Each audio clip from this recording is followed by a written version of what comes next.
Good afternoon and welcome to Matters Financial and Geopolitical from a Frontier. Hope you had a great weekend, and I pray for the safety of your family, yourself and your loved ones in this very difficult time. Just to reiterate some macro thoughts that I've already espoused, what's certain is that the whole global economy has been hit by an insidious, literally invisible circuit breaker. Policymakers still believe in their linear minds that more free money, more rate cuts will resuscitate the patient, and I don't think it's going to be as easy as that. As I said many weeks ago, a V-shaped recovery is a fantasy. And I also know we're about to enter the Great Depression. And I came across this from IV_Technicals, President Herbert Hoover, May the 1st, 1930. And I think this time is most reminiscent of that time. While the crash only took place 6 months ago, I'm convinced we have now passed the worst, and with continued unity of effort, we shall rapidly recover, he said. The virus is not correlated to endogenous market dynamics, but remains an exogenous uncertainty that remains unresolved. The Fed broad trade-weighted dollar index is even more concerning, says Raoul. It is broken out of a massive cup and handle and is at all-time highs and appears to be accelerating. And this is without the Chinese renminbi moving much yet, he says in brackets. Home thoughts this was rather funny from Saturday Night Live, and now a message from Dr. Anthony Fauci. Brad Pitt stars. The blue whale is the largest animal on planet Earth. This is the Space Academy. I went back to an old song by a group called The Specials, Ghost Town. Have a listen. And the Rolling Stones have put out a single, Living in a Ghost Town. It certainly is a new 21st century that we find ourselves in. There is a luminous and fairy tale feel to life in quarantine. And as you know, most fairy tales have an oftentimes dark and dangerous and unspoken undercurrent. Word of the day, Weltschmerz, literally world pain, the feeling of sadness at the suffering that surrounds you. The sculptures by Lawrence Edwards, the tweet from Rob G. McFarlane. The despair produced by the ubiquity of distress and hardship, a weariness at the sheer burden of being. And as I said, the zeitgeist of a time is its defining spirit or its mood, and the zeitgeist of 2020 is simply indescribable. And it does feel like a decade of semiotic arousal, when everything, it seemed, was a sign, a harbinger of some future radical disjuncture or cataclysmic upheaval. In 1720, Marseille allowed a ship from plague-ridden Cyprus into the port, under pressure from merchants who wanted the goods and didn't want to wait for the usual quarantine. More than half the population of Marseille died in the next 2 years. That took me to Don DeLillo. Everything is barely weeks. Everything is days. We have minutes to live. And then Salman Rushdie, ours is the most cryptic of centuries, its true nature, a dark secret. There is something karmic in this COVID-19, the more you look into it. It's invisible, it has already defeated the most expensive aircraft carriers, lurks everywhere and in silence, has closed Mecca, St. Peter's Square, the Vatican and Com. Of the 54 super-spreading events on the list in this article, well worth reading in Quillette, for which the underlying activities were identified, no fewer than 9 were linked to religious services or missionary work.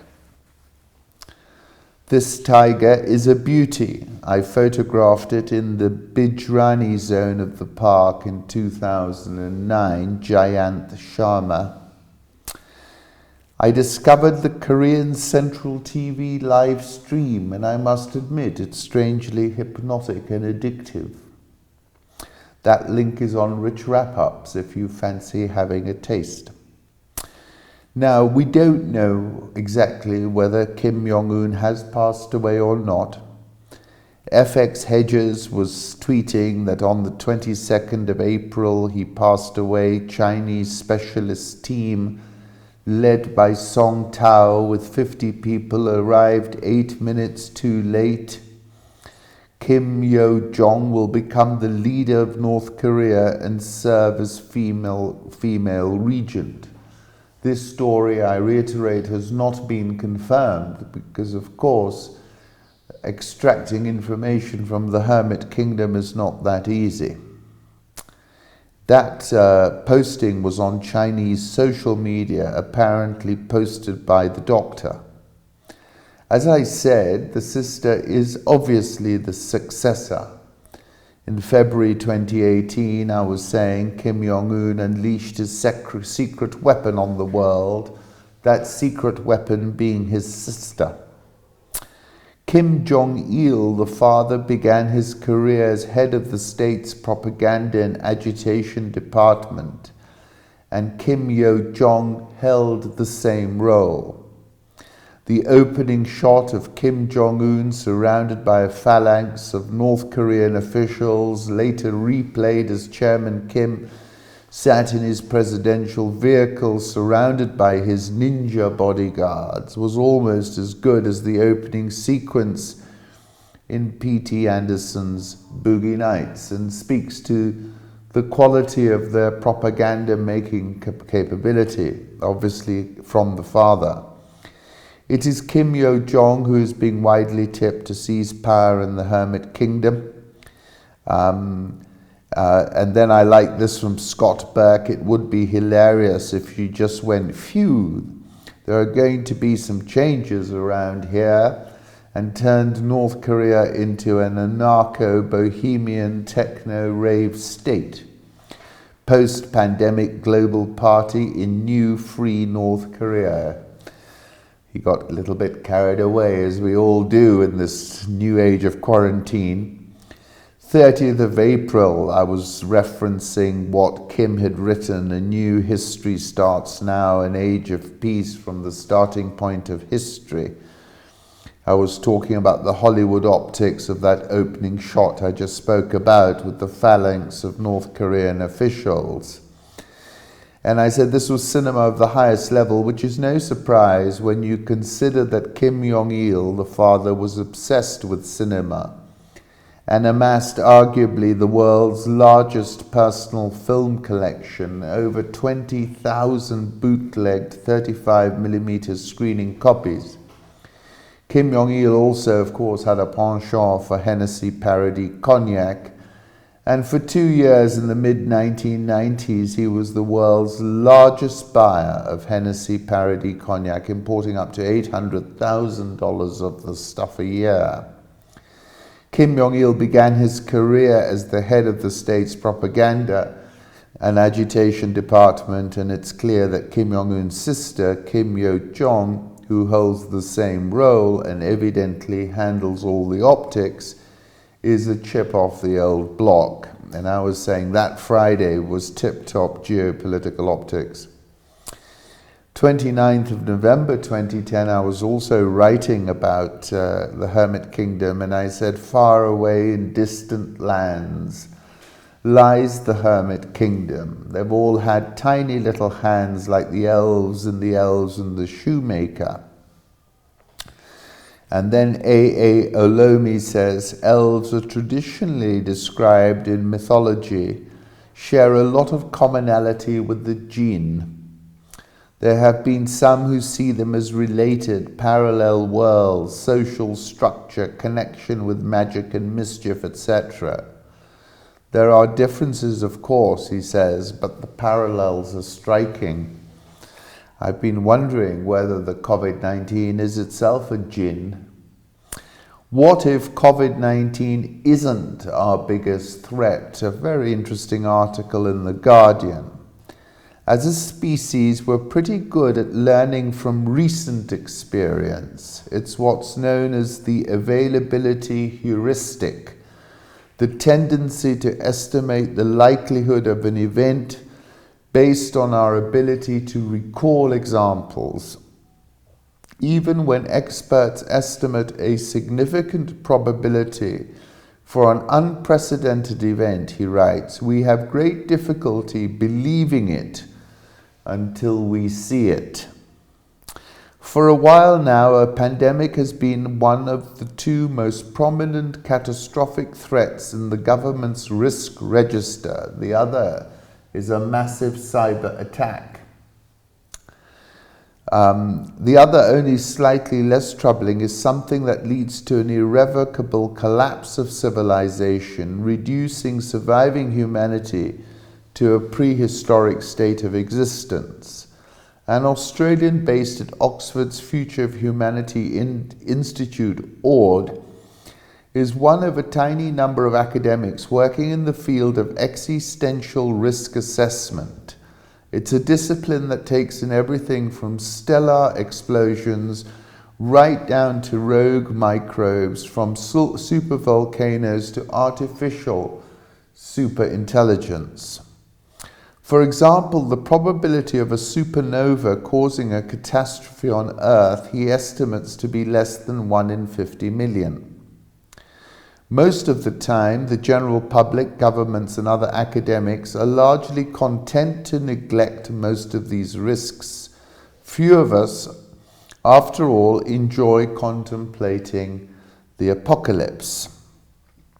According to Ord, the period we inhabit is a critical moment in the history of humanity.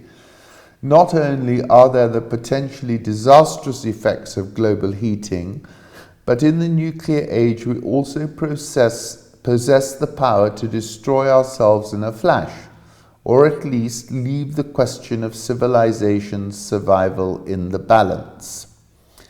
If we make the wrong ones, he maintains, we could well go the way of the dodo and the dinosaurs, exiting the planet for good. Given everything I know, he writes, I put the existential risk this century at around 1 in 6. In other words, the 21st century is effectively one giant game of Russian roulette. 1 in 6 is his best estimate, factoring in that we make a decent stab at dealing with the threat of our destruction. Equally, if we carry on ignoring the threat represented by advances in areas like biotech and artificial intelligence, then the risk, he says, would be more like 1 in 3. I'm worried, he says, simply because our world is so interconnected that the magnitude of the worst potential catastrophes has grown unprecedentedly large, and too many have been in denial about them. We ignore the wise maxim, the unfamiliar is not the same as the improbable. The time has come to recognize that more and more parts of our lives, of society itself, depend on fewer and fewer more integrated networks. Ord draws a distinction between natural and anthropogenic human-made risks. He argues that this line is rather blurry when it comes to pathogens, because their proliferation has been significantly increased by human activity, such as farming, transport, complex trade links, and our congregation in dense cities. The international body charged with policing bioweapons is the Biological Weapons Convention. Its annual budget is £1.2 million. As Ord points out with due derision, that sum is less than the turnover of the average McDonald's restaurant. If that's food for thought, Ord has another gastronomic comparison that's even harder to swallow. While he's not sure exactly how much the world invests in measuring existential risk, he's confident, he writes, that we spend more on ice cream every year than on ensuring that the technologies we develop don't destroy us.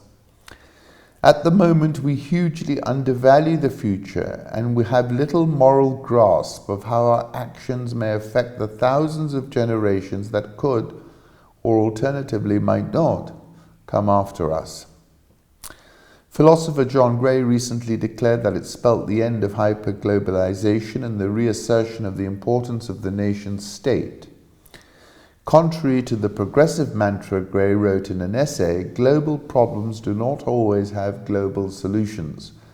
The belief that this crisis can be solved by an unprecedented outbreak of international cooperation is magical thinking in its purest form. Thought-provoking, isn't it? That biological weapons point, £1.2 million. Dettol maker Reckitt warns against using disinfectants to treat coronavirus. Lysol and Dettol maker Reckitt Benckiser has stated that under no circumstance should its disinfectant products be administered into the human body through injection, ingestion, or any other route. And that speaks to a reality TV star who botched the response to a global pandemic, and now we're all imprisoned in our homes and forced to watch him daily. And there's no Trump briefing as of yesterday, I think. I got the timing wrong, the below prediction, but apparently not the outcome. David Fromm, have a look at what is written in his tweet, and I think he's right. Never ingest bleach, never inhale bleach, always use bleach safely.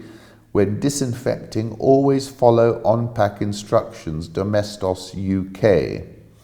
Of course, this is referencing President Trump, who asked his science advisor to study using UV light on the human body and injecting disinfectant to fight the coronavirus. Robert Flaherty, this election is a choice between two competing visions for America. One that says you should drink bleach to cure viruses, and another that says do not drink bleach. As I wrote, to watch the daily briefing is to understand that the control machine has a novice, a hubristic Narcissus in charge of the console. I wasn't saying people should inject themselves with cleaning products. I was saying doctors should investigate whether people should inject themselves with cleaning products as the slam dunk White House defenders think it is. May these words ring all across this great land. Give me Biden or give me bleach.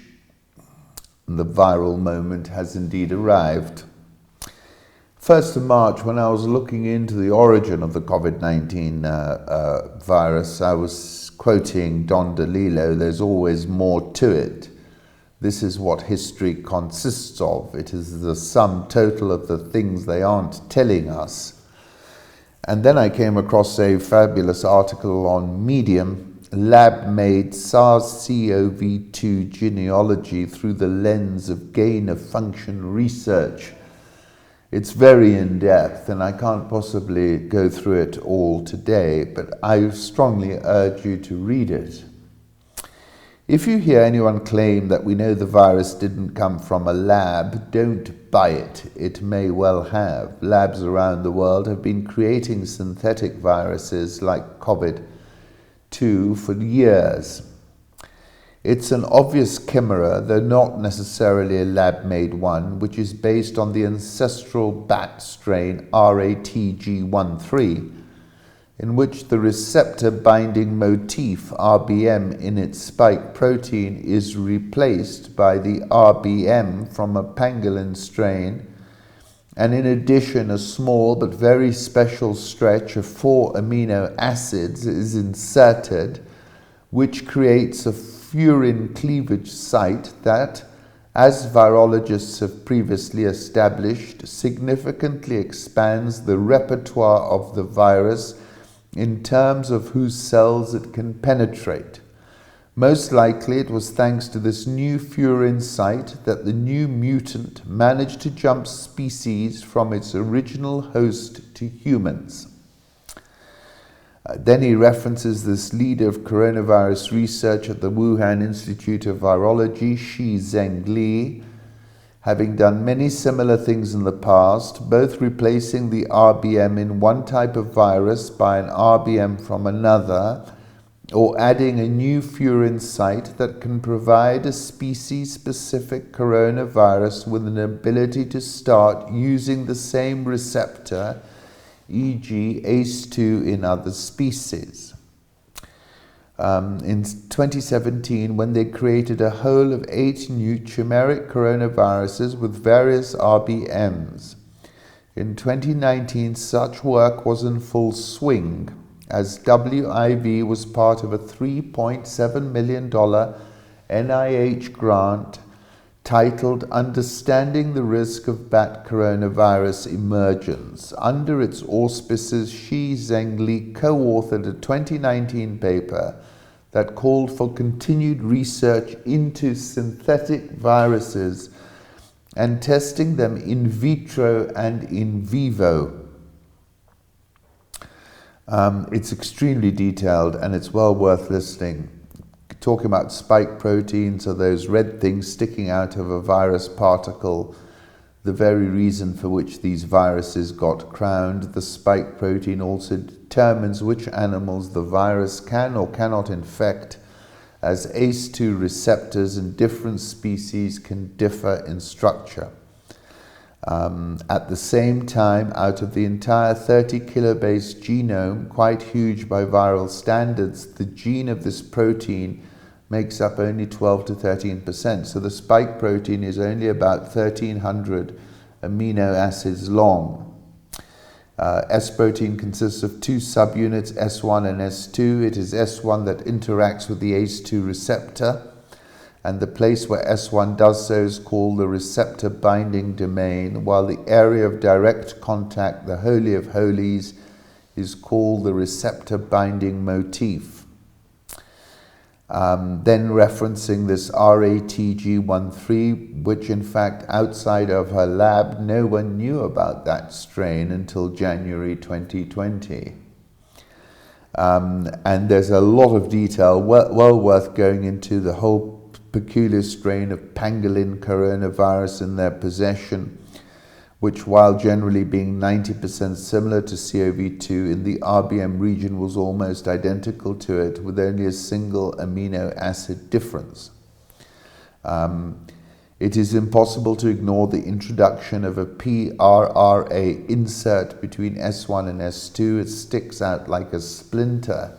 The insert creates the furin cleavage site. Furin site, basically he gives us a detailed diagram of that. The most important difference is that furin is also present inside the cell, so it can cut the S protein immediately after virion assembly, thereby providing new virions with the ability to merge with new cells right off the bat. By the way, it is possible that the new furin site plays an important role in the pronounced age-dependent morbidity and mortality of CoV2. Therefore, the appearance of a new furin cleavage site was noticed immediately, as none of the closest or even distant relatives of CoV2 have such a site. Those coronaviruses that do share only 40% of their genome with CoV2. The closest relative with the furin site is the HKU5 strain, isolated by this Shi Zhengli team in 2014 in Guangzhou from bats. Very distant relative. Their spike proteins share only 36%. An interesting side note is that, as the authors point out, the addition of a furin site allows the mutant virus to infect nerve cells. Perhaps the CoV2 furin site is the reason why some patients with CoV2 exhibit neurological symptoms, including loss of smell. It's well worth reading it in full. It's rather, I would call it a slam dunk when it comes to this issue about, whether it originated from the lab. Here you see the spike S protein is structured in CoV2 and close relatives. 17 overall structure of 2019 NCOV RBD bound with ACE2. It was immediately clear that RATG13 is special. Take a look at the figure below. The pangolin coronavirus in their possession, which, while generally being only 90% similar to CoV2 in the RBM region, was almost identical to it, with only a single amino acid difference. RATG13 RBM itself is quite different than that of CoV2, which can be seen from the steep dive of the green RATG13 graph compared to the red CoV2 graph in the RBM region. CoV2, RATG13 and MP789, which is the pangolin, comparing the pairwise differences between them. It is impossible to ignore the introduction of the PRRA insert between S1 and S2. It sticks out like a splinter. Coronaviruses with a furin site are marked in pink. 3 different strains of CoV2 are shown at 10 o'clock. New furin site RRKR was inserted into not just one pseudovirus, but into an actual live chicken coronavirus, infectious bronchitis virus. Where did RATG13 come from? As we can see, the spike proteins of ZXC21 and ZC45 are not only 23 to 24 amino acid residues shorter than the RATG13 protein, but they are shorter in the most important place, in the RBM. A common photo of its key authors, which was taken in Wuhan in October 2018, fittingly Ralph Barrick, who's another interesting character in this article, and Shi Zhengli are front and center. I call this photo the Wuhan clan. The only differences are noticeable at the stitching sites of the inserted SARS piece. Here, for example, is the left edge of the insert. Compare the stretch around the PRRA insert that created the furin site in CoV2 among those 3 strains, which brings us to Scott Burke's cryptic tweet: what are the odds that a SARS-like coronavirus with overlapping genetics from HIV mutated and crossed over into humans? Next door to a laboratory which has been enhancing coronavirus with HIV for over a decade. And conversely, what are the odds it leaked out of the laboratory? As I said in the 1st of March, if they can get you asking the wrong questions, they don't have to worry about the answers. And I also quoted Burroughs: paranoid is someone who knows a little of what's going on. SARS-CoV-2 S protein also contains a motif that is homologous to that of snake neurotoxins. Currencies, dollar index just below 100 at 99.97. Euro dollar 108.52, bit of a rebound. Boeing minus 15% free cash flow, yielding business breaking down from a bearish pennant.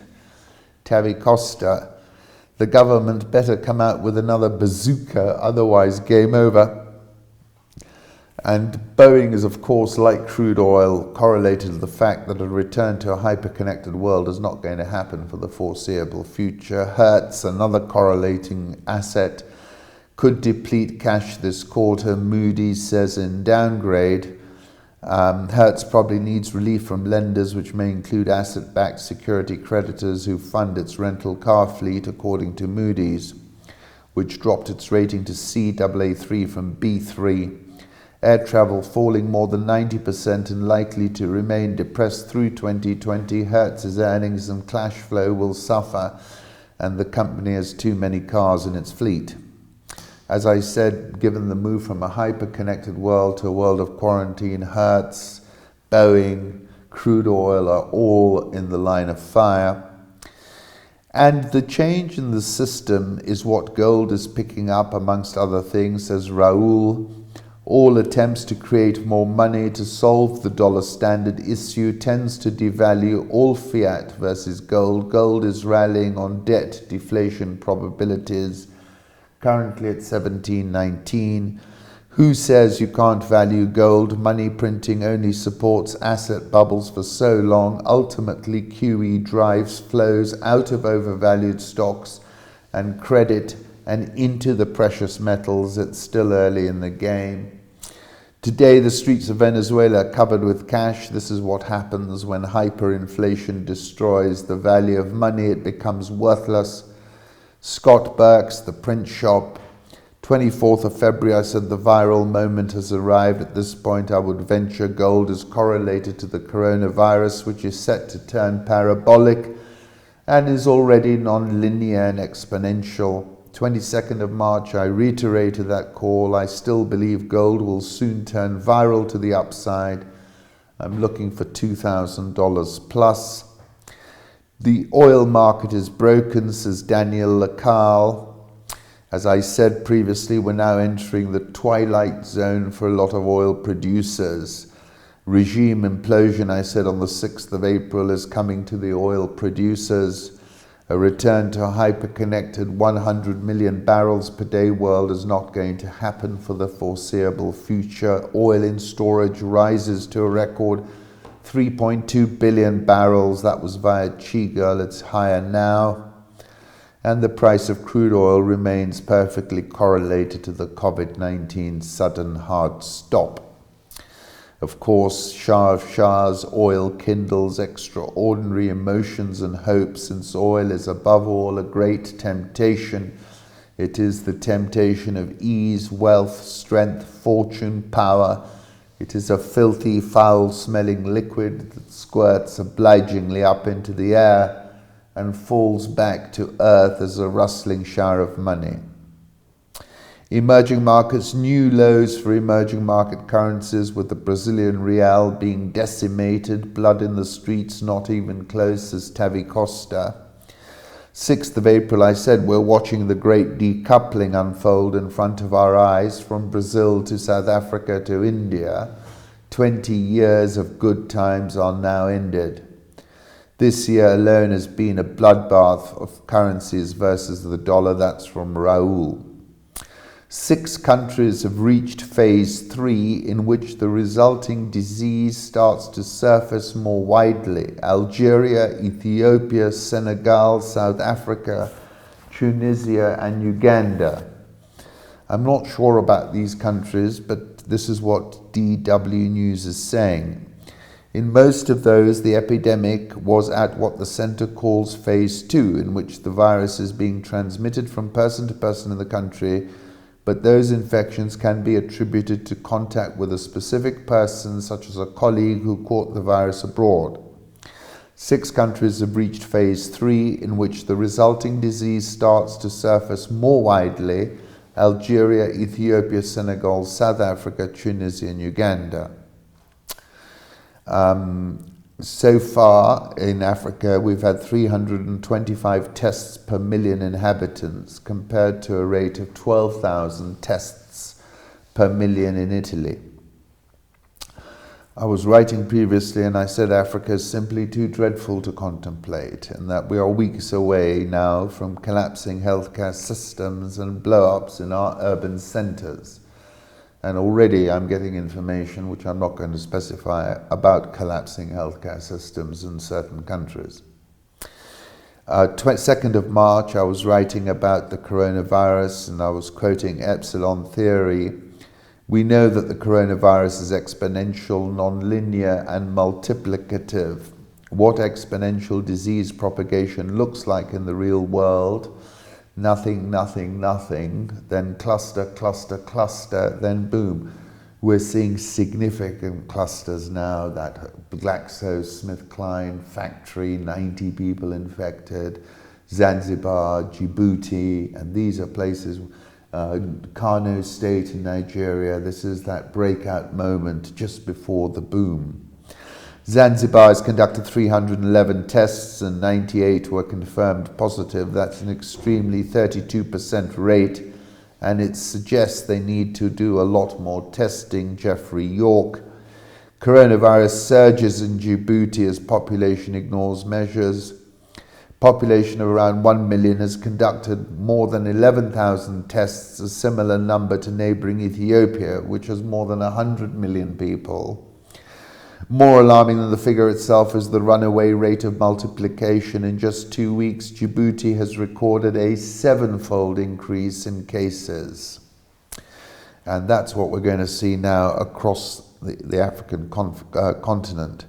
Authorities came under fire for a debacle at the Al Rama hospital in Baibala, where several patients were infected by 2 Egyptian doctors who had recently returned to Djibouti. Some of those with COVID-19 were then transferred to another health facility in the country's south, where more were infected. Coronavirus cases in Africa could shoot up from thousands now to 10 million within 3 to 6 months, according to very provisional modelling. That was WHO. There's a link to the latest numbers on the rich wrap-ups. We are looking in the rearview mirror, as I said a few weeks ago. Remittances per capita: Egypt 294, Nigeria 128, Morocco 205, Ghana 128, Kenya 57, Senegal 140, Tunisia 175, Algeria 46, Zimbabwe 129, DRC 17. That's from Mir Thakkar. Global remittances are projected to decline sharply by about 20% in 2020 due to the economic crisis induced by the COVID-19 pandemic. That was Global K Nomad, World Bank. 22nd of March, before these reports came out, I said, how much do we need to haircut sub-Saharan African remittances? 10%, 20%? I think it'll end up being more than 25%. These are the countries most vulnerable to a sharp decline in remittances as the level of economic activity in the source country contracts and migrant workers are furloughed or laid off. Locust 19 set to ravage crops across East Africa. They're calling it Locust 19. A second wave of locusts is about to make a devastating appearance in East Africa 2 months after swarms. In fact, one landed in my garden. Some billions strong and one the size of Moscow ravaged crops, and just as the coronavirus outbreak has begun to disrupt livelihoods. It appears that those who escape COVID-19 will soon face Locust 19, said Adesina, president of the African Development Bank. Now, after those swarms laid eggs, there were likely to be 20 times as many. Invasion risks exacerbating an already precarious food position in the Horn of Africa. Some 40% of the 160 million people in the region are undernourished. COVID-19 pandemic has competed for funding. Very voracious. Locusts eat their own body weight in food each day, meaning that a swarm of 1 square kilometre consumes as much as 35,000 people. Large swarms can be hundreds of square kilometres in size. That means another 20-fold increase. It's exponential, 20 times 20, so the total is a 400 increase since the beginning. I was predicting 500. A motorcyclist rides through a swarm of desert locusts in March in Isiolo County. Desert locusts swarm over a tree in northern Kenya in March. Have a look at my article from 5th May, the Africa Report, Debt, Virus and Locusts Create a Perfect Storm for Africa. South African All Shares minus 13.24% year-to-date, dollar rand 18.85. Egypt asks IMF for financial aid amid coronavirus fight. Egyptian pound at 15.75, EGX 30 minus 25.67% year-to-date. Nigerian banks to take $3.8 billion hit for missing targets. Nigeria's central bank took 1.47 trillion naira from lenders as additional cash reserves for failing to meet regulatory targets, according to people with knowledge of the matter. The accounts of almost 30 commercial lenders held with the central bank were debited by the regulator for missing thresholds on cash reserve and loan-to-deposit ratios, the people said, asking not to be identified because the matter is confidential. So they're trying to do everything they can. The central bank doesn't want them to be playing with the exchange rate, so they want liquidity very tight. Foreign investors, of course, are in lockdown in the Nigeria debt market. They can't get out. It's a Hotel California moment. And I spoke about this on the 9th of December. And then I said, everyone knows how this story ends. When the music stops, everyone will dash for the exit and the currency will collapse. So they've all dashed for the exit, but the central bank's not letting them out. I said then Nigeria's oil revenue is cratering, and there's $16 billion of hot money parked in short-term certificates. Nigerian All Shares down 15.81% year-to-date. Ghana Stock Exchange down 4.63% year-to-date. David and D, you cannot tax a comatose economy. You cannot tax closed businesses. You cannot tax laid-off workers. You cannot VAT things people are not buying. Remittances, in a plot twist, increased to $228.9 million in March from $218.8 million in February 2020. But they're now going to slide. 2 of the new cases are from Kibra. In my opinion, these are the tip of the iceberg in this high-risk area. Dr. Ahmed Kalebi of The Lancet. That's what I mean. These are super-spreading event-type areas.